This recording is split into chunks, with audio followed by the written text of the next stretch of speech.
বাপরে বাপ কি গরম, তার উপর আজকে আবার এত কাজের চাপ।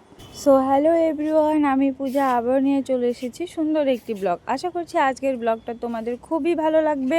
আজকে তোমাদের দেখাবো রান্না বান্না বাদ দিয়ে আমি সারাদিনে কি কি কাজ করি। তো চলো ভিডিওটা শুরু করি। প্রতি মাসে এই একটা দিন বাড়ির সমস্ত কাজ মানে সমস্ত ধোয়াধুয়ির চেষ্টা করি। শুধু ধোয়াধুয়ি বলবো না, সমস্ত কিছু মোছামুছি মানে পুরো ঘরটাকে পরিষ্কার করার চেষ্টা করি। এবার সমস্ত কিছু ক্যামেরার মাধ্যমে দেখানো সম্ভব না, তবু যতটা পারি ক্যামেরাতে দেখাই। এছাড়াও কিন্তু অনেক কাজ করতে হয় যেগুলো সব ক্যামেরা বন্দি করা কখনোই সম্ভব হয় না।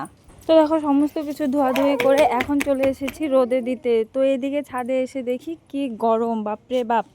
আর তোমরা শুধু দেখো কত কাপড় ধুয়েছি, মানে কম্বল থেকে শুরু করে সমস্ত কাপড়ই কিন্তু আজকে ধোয়া হয়েছে। আজকের ভিডিওটাকে কোথা থেকে দেখছো এটা কিন্তু অবশ্যই কমেন্ট করে জানাবে।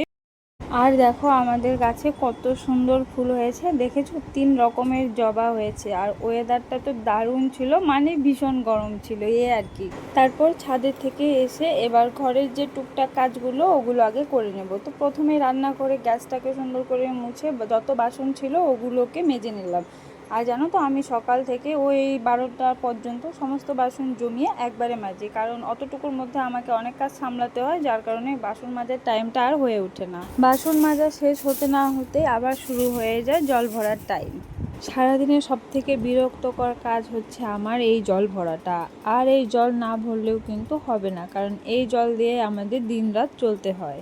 জল ভরে টুক করে একটু পাঁপড় ভাজা খেয়ে নিলাম। তারপর যে কাঁচা পাঁপড়গুলো আছে ওগুলোকে বয়ামে ভরে রেখে চলে গেলাম চালের গুঁড়োগুলোকে ছেঁকে উঠাতে। বেশ অনেকদিন পর এত সুন্দর রোদ উঠেছে, ইচ্ছে করে সব কিছু রোদ্রে দিতে, কিন্তু সেটা তো আর সম্ভব হয় না। যতটুকু পারি ততটুকুই কাজ করার চেষ্টা করি। তারপর আমি একটু কফি বানিয়ে খেয়ে নিয়েছি। এখন মায়ের জন্য বেদানার রস করছি, আর এদিকে বসিয়ে দিয়েছিলাম দুধ, যেটা ছানা বানিয়ে নিলাম। এখন সমস্ত বালিশের উষারগুলোকে লাগিয়ে তারপর আমি যে ওয়ালের সমস্ত নোংরা ধুলো ফটো ফ্রেম ওগুলোকে আগে সুন্দর করে পরিষ্কার করে নেব। ওখানে দুটো ফটো, একটা হচ্ছে আমার ছেলের, আর একটা এখন যেটা মুছছি এটা বড় ভাগ্নে। আর ওই যে ক্যালেন্ডার, ওটা তো আমার ছেলে পড়াশুনো করে, মানে ও তো বলতে পারে না, ওটা দেখে দেখে যতটা পারি ওকে পড়ানোর চেষ্টা করি। জ্বালানাটা খুব ভালো করে পরিষ্কার করতে হয়, কারণ ওখানে আমার ছেলে দাঁড়িয়ে খেলা করে। এই সাইডটা পরিষ্কার করা হয়ে গেছে, এখন বিছানাটা পরিষ্কার করে বাকি সাইডটা পরিষ্কার করছি। কারণ এক সাইড করে পরিষ্কার করি, ঝাড়ি মুছি, তারপর আবার অন্য সাইড যাই, কারণ পুরো ঘর একবারে করতে পারবো কিনা সেটা ভেবে করি না। আর ছেলে কখন জেদ ধরবে আমার কাছে আসার, তাই পুরো ঘর একবারে এলোমেলো আমি করি না। একটা একটা করে সাইড ওপর পরিষ্কার করে তারপর নিচ পরিষ্কার করে দেন আরেকটা সাইড ধরি। এভাবেই আমি ঘরটাকে সুন্দর করে পরিষ্কার করি। এবার ভিডিওতে দেখিয়েছি শুধু একটা ঘর পরিষ্কার করা, কিন্তু আমি সেদিন দুটো ঘরই পরিষ্কার করেছিলাম সেম ভাবে। আর দুটো ঘর পরিষ্কার করা ভিডিওতে দেখানো সম্ভব না, কারণ তাহলে ভিডিওটা অনেক বড় হয়ে যাবে আর তোমরা পুরো ভিডিওটা দেখবে না।